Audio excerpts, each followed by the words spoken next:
EQ, I'd argue, is the second most valuable tool when it comes to mixing. If you were to randomly jump into any of my Pro Tools sessions, you'd probably see Pro Q3 on every track. Now, have you ever second-guessed an EQ move you've made? No? Me neither.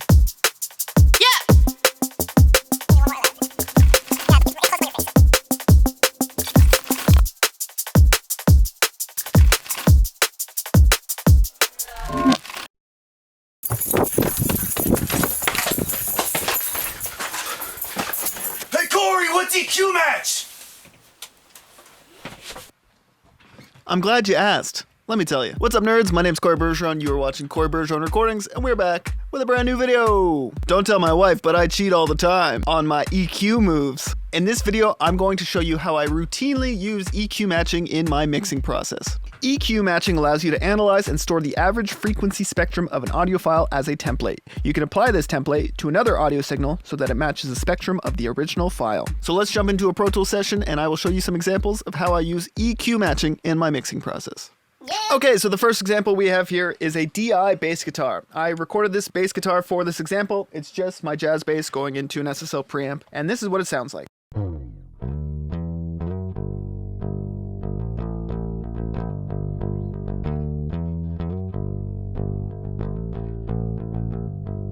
So the performance of the bass is good, but let's see if we can mess around with the EQ a bit. So I'm going to use Ozone's EQ Match. I have created a profile called Bass that I like to use on the bass. And I created this profile off a mix many years ago of a bass guitar tone that I really loved. I loved the top end, how articulate it was, and I liked the focused low end. So I captured that profile. So with this bass preset, we already have the reference recorded. So let's hit capture here and play our unprocessed DI bass.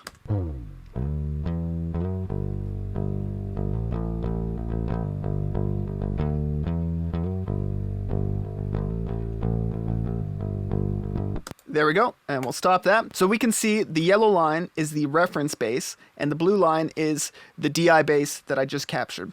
So if we look in the bottom right of the plugin, we have the amount knob, and this is where we're actually going to start applying EQ. So as I turn this up, it is going to start changing the EQ of our source. So let's press play and listen.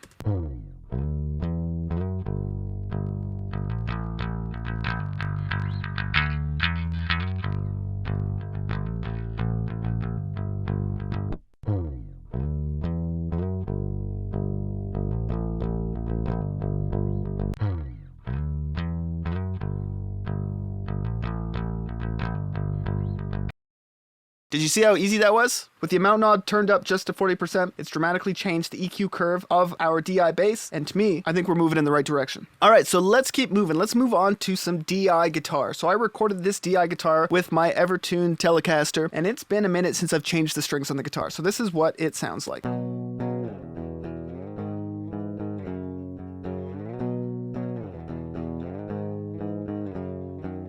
So I'm hearing that this DI guitar performance sounds a little dull. So what I've done is I have created a profile called Evertune Bridge, which is the same guitar on the bridge pickup, but I created this profile right after I restrung the guitar. So this profile was created with fresh strings. So let's capture our guitar against this reference.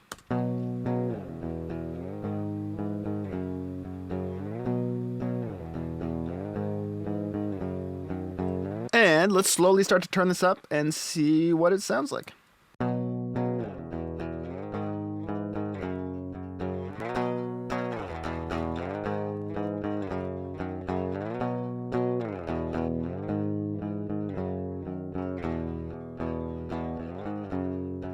That's pretty convincing. So when I recorded this reference file, I made sure to play really low on the neck and then really high up, and then to also do some palm muting with the goal of creating a balanced profile. Now, if you think this is crazy, check this out. So as I mentioned, I recorded this guitar with the Telecaster. Let's say, I don't actually want it to sound like a Telecaster. I want it to sound like a Strat. Well, I've created a Strat profile. So let's try this out.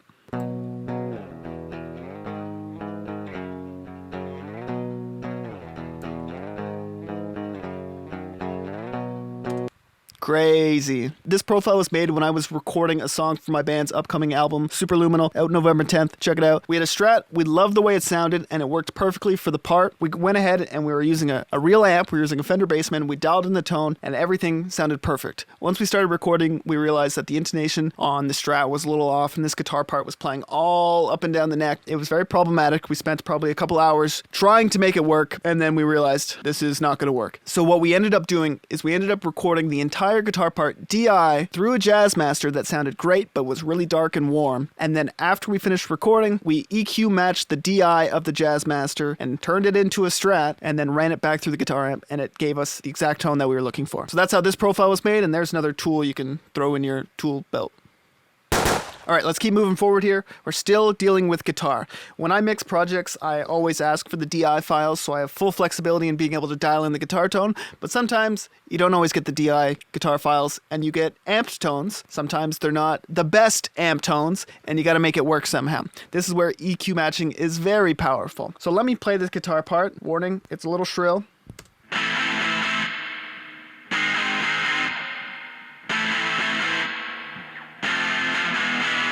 So the guitar tone isn't bad. I like the quality of the guitar tone, but the overall EQ curve is really thin and really shrill in that upper mid-range, which is not very pleasant to my ears. So let's use EQ match, and let's apply a profile that's going to give me a better starting place. So I'm going to choose this profile that I made called Everlong. I wonder where this one came from. Let's capture it.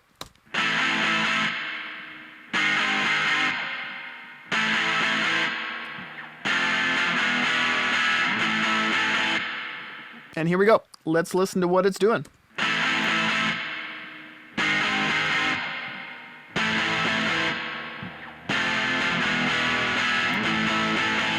Cool, so I'm at about 50% there, and I'm liking what it's doing to this mid-range, but it's cranking up a ton of low end. What's this, 20 dB at 100 hertz? What I can do with this specific plugin is I can kind of rein this in a little bit. Let's do that, and let's hear that sounds.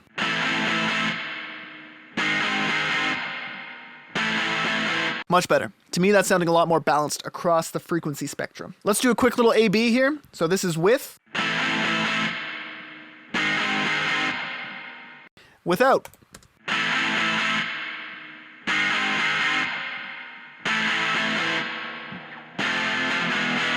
Pretty powerful. Let's keep on moving. Uh-oh, we got a full mix here. Do you ever get to the end of mixing something and you're like, huh, when I reference it against other stuff, it's kind of dark or it's kind of too bright? EQ matching is a great way to gain perspective. Now, with the other examples I showed, I will happily commit that EQ matching and just keep on moving forward through the mix. In this case, I don't necessarily leave it on the mix. This is just to give me perspective to understand where I'm at with my mix and how it compares against other ones. So let's go ahead here. I'll play the mix without EQ.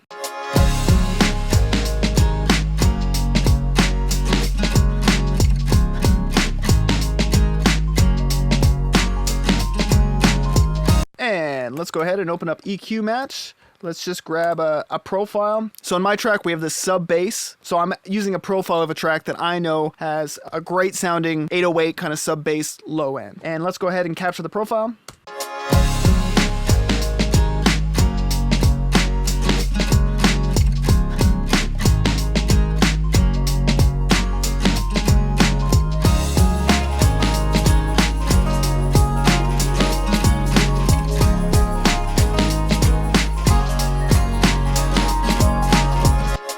And let's hear what it's doing.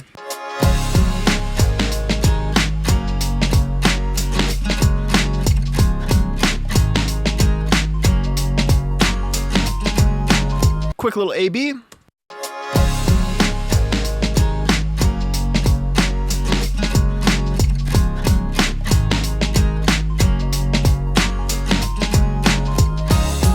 So what this profile is showing me is that I could maybe use a little bit more top end and a little bit more high mid range. Let's go ahead and experiment with a different profile. This is more of like a rock mix.